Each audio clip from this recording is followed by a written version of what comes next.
Shalom. I want to give all honors and glories and praises to Yahweh Bahashim Yahweh Shai Bahashim Yahweh Kakodash. Yahweh, which is the one true name of the Heavenly Father, Yahweh Shai, who the world ignorantly calls Jesus Christ, but his one true name is Yahweh Shai. Bahashim, meaning coming in the name. Ba means coming in. Ha means the. Sham means name. Rakah meaning spirit. Kodash meaning holy. Double honors to Yahweh Bahashim Yahweh Shai, and double honors to the elders and the apostles and bishops at Great Millstone who will well and teach well, because those are the men who I learned this truth from through the spirit and power of Yahweh Bahashim Yahweh Shai. Peace, blessings, salutations to the hopeful elect, and shalom to you sincere brothers that are scattered abroad, pushing forth this word in truth and sincerity. And shalom to you sincere sisters that's listening in silence as the scriptures command you to do so. I am the brother Mashiach Razakah, and pretty much this lesson is going to be titled as Esau dwelt in Mount Seir and his lineage. Okay, because that's what we're going to go into. We're going to go into his dwelling place, which was Mount Seir. Right now, we're in modern day Mount Seir today, but we're going to go into ancient Mount Seir. Okay, and we're also going to talk about his lineage, and we're also going to prove and show you who is Esau, Edom today, dwelling on the earth according to the Bible, according to prophecy. All right, so Lord willing, this lesson is edifying. So first, we're going to start in Esau's dwelling place. This is Genesis 36:8. It says, "Thus dwell Esau in Mount Seir." Okay, this is talking about ancient Mount Seir. Mount Seir is the city called Petra. Okay, which is the rose city. They call it the city of Petra, which is located southeast from Israel. Okay, yes, Mount Seir is located southeast from Israel. That's where it's located at. All right, and that's Mount Seir.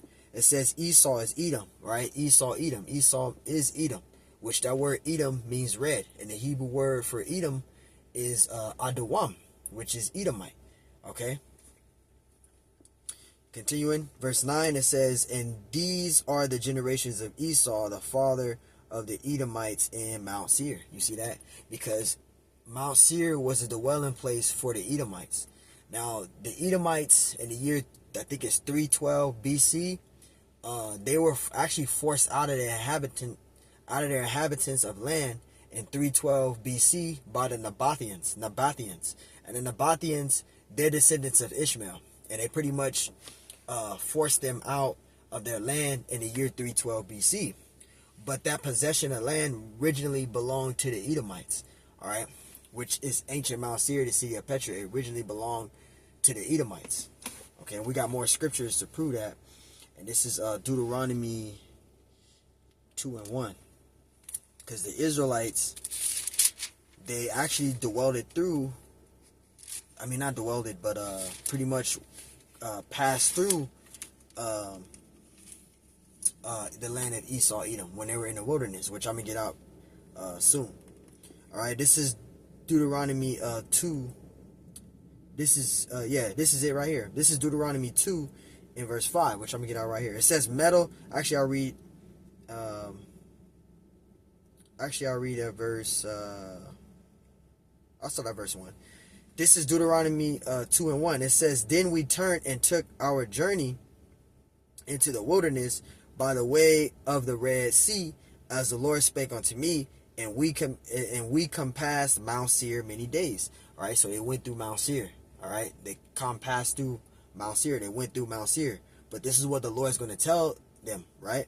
This is Deuteronomy 2:2, and it says, "And the Lord spake unto me, saying, Ye have compassed in mountain long enough, turn you northward."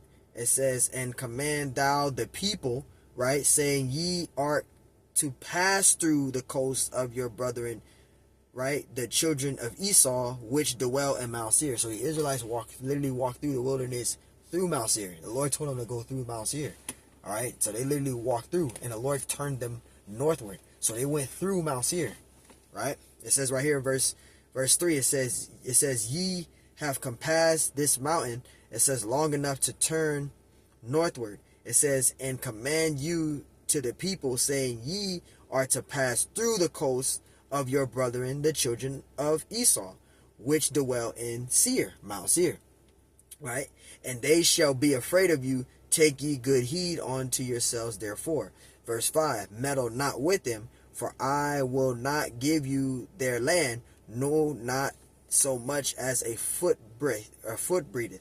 It says, because I have given Mount Seir unto Esau for a possession. And that's his dwelling place, which is Mount Seir.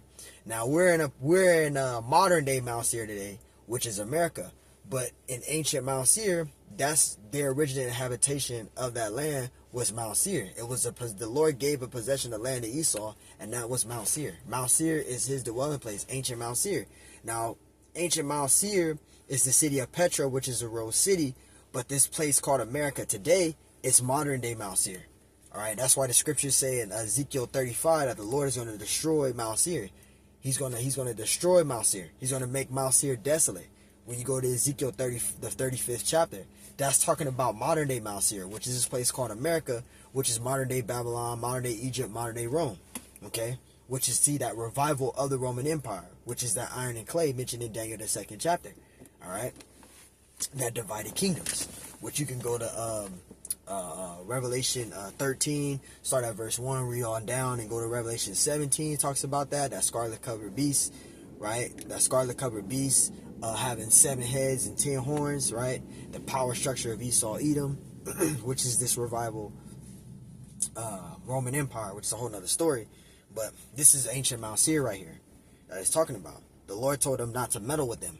All right, it says meddle, verse 5, Deuteronomy 2 and 5, meddle not with them, for I will not give you of their land, no, not so much as a foot breatheth. It says, because I given Mount Seir unto Esau for a possession. And that's his possession. That's his dwelling place. That was his dwelling place, which is ancient Mount Seir, the city of Petra. That's where the Edomites dwelt. That's where their dwellings were. Mount Seir, which is southeast of Israel. That's where it's located at. Southeast from Israel. All right. And I got another precept. This is Joshua. Bear with me. Joshua 24 and 4. This is Joshua 24 and verse 4. And it says, and I gave unto Isaac Jacob and Esau. And I gave unto Esau Mount Seir. See, so the Lord gave Esau that inhabited land, which was Mount Seir. Right? The city of Petra. It says, and I gave unto Isaac Jacob and Esau. And I gave unto Esau Mount Seir, right? And it says to possess it. That was his land, right? That was his land. And it says, but Jacob and his brethren went down into Egypt. So there you go. Mount Seir is Esau's dwelling place. That's where the Edomites dwelt. That's where their land was. The Edomites dwelt in Mount Seir. All right. Deuteronomy 1 and 2. Let's go back to Deuteronomy. It's Deuteronomy chapter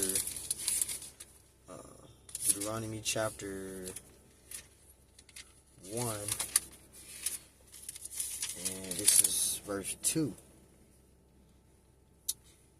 It says, all right, it says, there are 11 days journey from Horeb by the way of Mount Seir onto Kadesh Barnea, right? And Kadesh Barnea is near the border of Egypt. Okay, it's way beneath. It's near the border of Egypt. That's where Kadesh Barnea is. It's below on the border of Egypt, which is not far from Mount Seir. All right, and that's pretty much, I got that out. You know, pretty much talking about Mount Seir, right? And Mount Seir is where Esau dwelled at. Okay, that's where his location was located. All right, and I got another precept. This is Deuteronomy. This is Deuteronomy. I'll start at verse 7. Deuteronomy 2 and 7.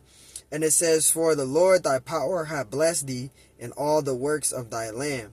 He knoweth thou walking through the great wilderness these 40 years, right? Because Israel was walking in the wilderness for 40 years, right? It says, these 40 years the Lord thy power hath been with thee, thou hast lacked nothing. Verse 8, and when we passed by from our brethren, the children of Esau, which dwelt in Seir, through the way of the plain of Eloth, and from Aznon Gardia right, we turned to pass by the way of the wilderness of Moab. So they passed through by the wilderness of Moab. Well, first through Esau, through Mount Seir. Then they passed through the wilderness of Moab. So you see that. My main point is showing you that the Edomites dwelled in Mount Seir. Mount Seir is Esau's dwelling place. And we're in this place called America today, which is modern day Mount Seir. All right. Now, we're going to go into the lineage of Esau, because we're going to prove that Esau, right, descendant, the so-called white people, you guys descend from the first grandson of Esau, whose Esau's son was Eliphaz, and he slept with his concubine and bared Amalek. His concubine got pregnant by Eliphaz, which is the son of Esau, right, and had Amalek. And you guys descend from Amalek. So we're going to go into the genealogy, and then we're going to prove that the so-called white man is Esau Edom. This is Genesis 36.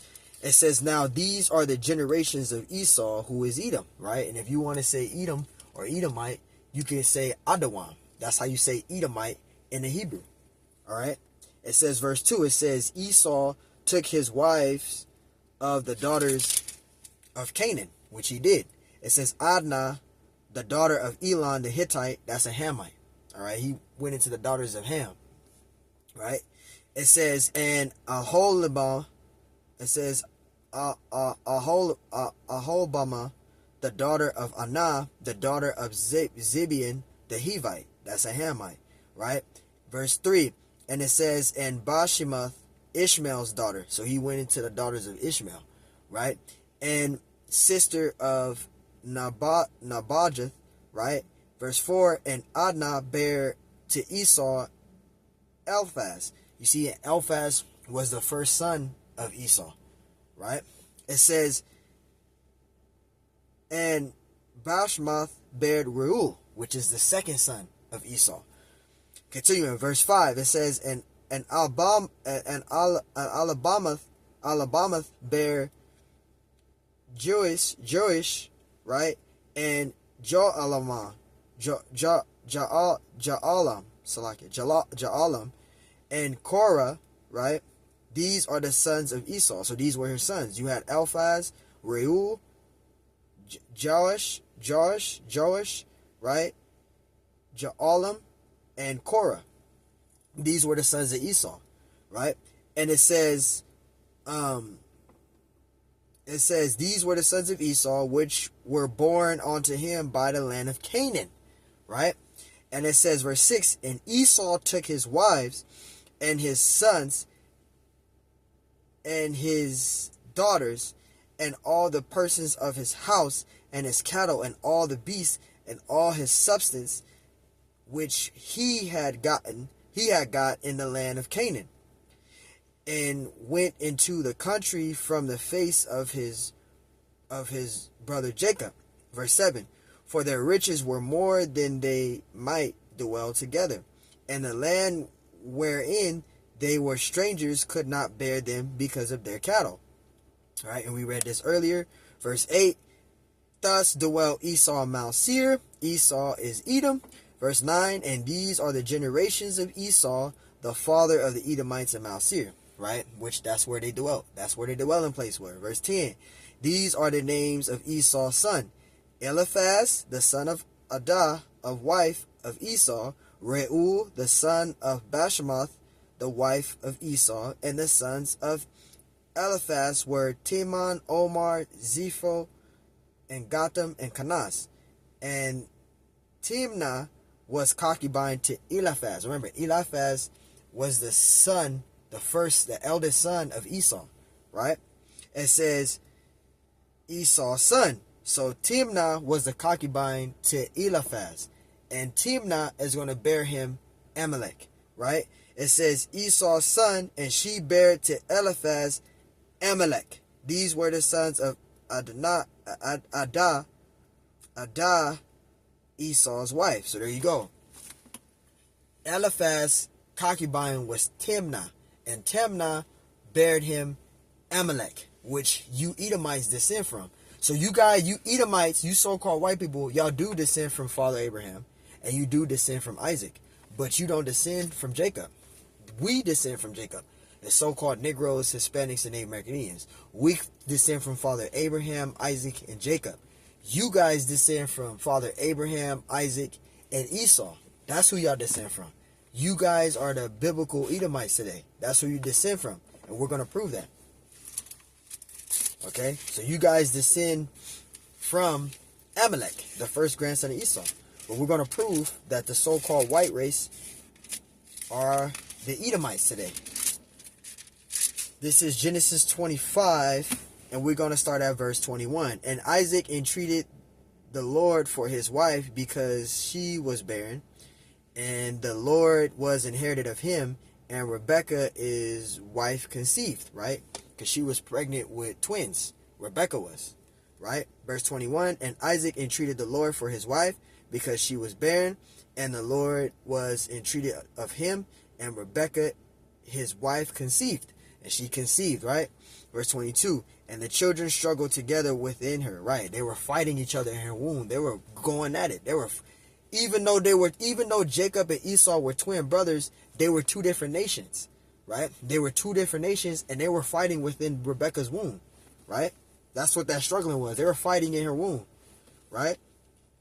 And it says, and the children struggled together within her, and she said, if it be so, why am I thus?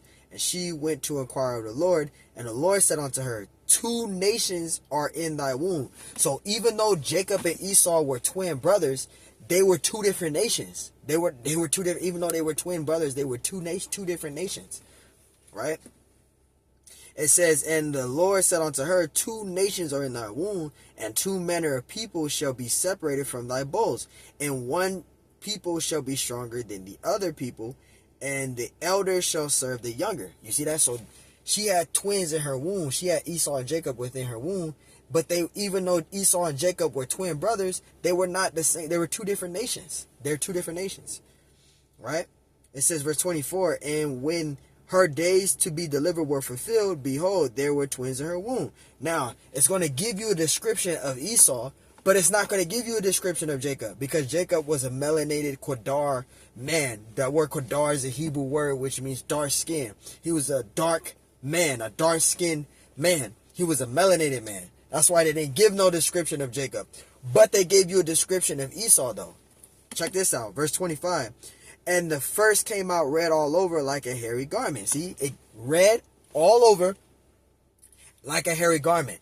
That's you so-called white people, you Edomites. You guys are different shades of red. Okay? You guys come in very, very, very pale, and you guys come in very, very, very, very red. Alright? So the Edomites are you so-called white people. You guys are the biblical Edomites today. That's who you guys are. You guys are the Edomites. Alright? And it says, and the first came out red all over like a hairy garment, and they called his name Esau. Because Esau, Edom, means red. That's who you guys are. Different shades of red. You guys try to call the Native American Indians red, but we ain't red. We're different shades of brown, man. Alright? The Gadites, the so-called Native American Indians, the Seminole Indians, right? The Taino Indians, right? We could think of the Taino Indians, etc. We are all different shades of brown. We don't have red skin. You Edomites have red skin. You guys are different shades of red. You guys are Edomites. Alright? Verse 26. And after that came his brother out, and his hand took hold of Esau's heel, and his name was called Jacob. You see that? So it didn't give you a description of Jacob, because Jacob was a melanated man. He was a Qadar man, dark-skinned man. He had melanin. Esau didn't have melanin. He was red all over and hairy. That description is the so-called white man, whether you believe it or not. It says, and after that came his brother out, and his hand took hold of Esau's heel, and his name was called Jacob, and Isaac was 80 years old when she bare them. See? There you go. So she had twins within her womb. So even though Jacob and Esau were twin brothers, they were two different nations. Verse 27. And the boys grew, and Esau was a cunning hunter and man in the field. And that gives you a description. Who is a cunning hunter right now? Who's going out in the wild, shooting elephants, shooting tigers, killing lions, killing cheetahs, killing mountain lions, right? killing all type of wild animals. And then after he kills them, he takes a picture of them. He takes a picture right next to that wild animal that he killed. After he kills them, he either gets them stuffed and put into their homes, or get their head cut off and put their head stuffed and placard on their wall. They killing deers. They kill wild animals, right? That's Esau Edom. All he does is hunt all day. That's Esau Edom. He go deer hunting, etc. He likes to camouflage himself with the trees and the high weeds and bushes to kill the prey, to kill the animals as the prey, right? That's Esau Edom. That's Esau Edom. That's you guys. You guys do that, right? And it says, and Jacob was a plain man dwelling in tents, because we like to chill, relax, get back, play music. We like to chill and relax. Now these damn Edomites, they love going out hunting, killing, doing all that placarding, stuffing animals, taking the fur off of the lions and the tigers, and making a nice fabric of decoration of carpet. This is Esau Edom, man. Okay, so we prove, all right, we prove that you Edomites are the so-called white people. You white people are the Edomites, okay? And we went into your dwelling place, and we went and proved that your lineage, and we proved who you are. So, Lord willing, this lesson was edifying. I want to give all honors and glories, praise to Yahweh, Bahashim Yahushai, Bahashim Yahweh Kakudash. Double honors to your elders and your apostles and bishops at Great Millstone, who will well and teach well. Peace, blessings, salutations, and hopeful elect. And shalom to you, sincere sisters that's listening in silence, as the scriptures command you to do so. I am the brother Mashiach Razakah. And Lord willing, this lesson was edifying. On to the next one. Till next time I say, shalom.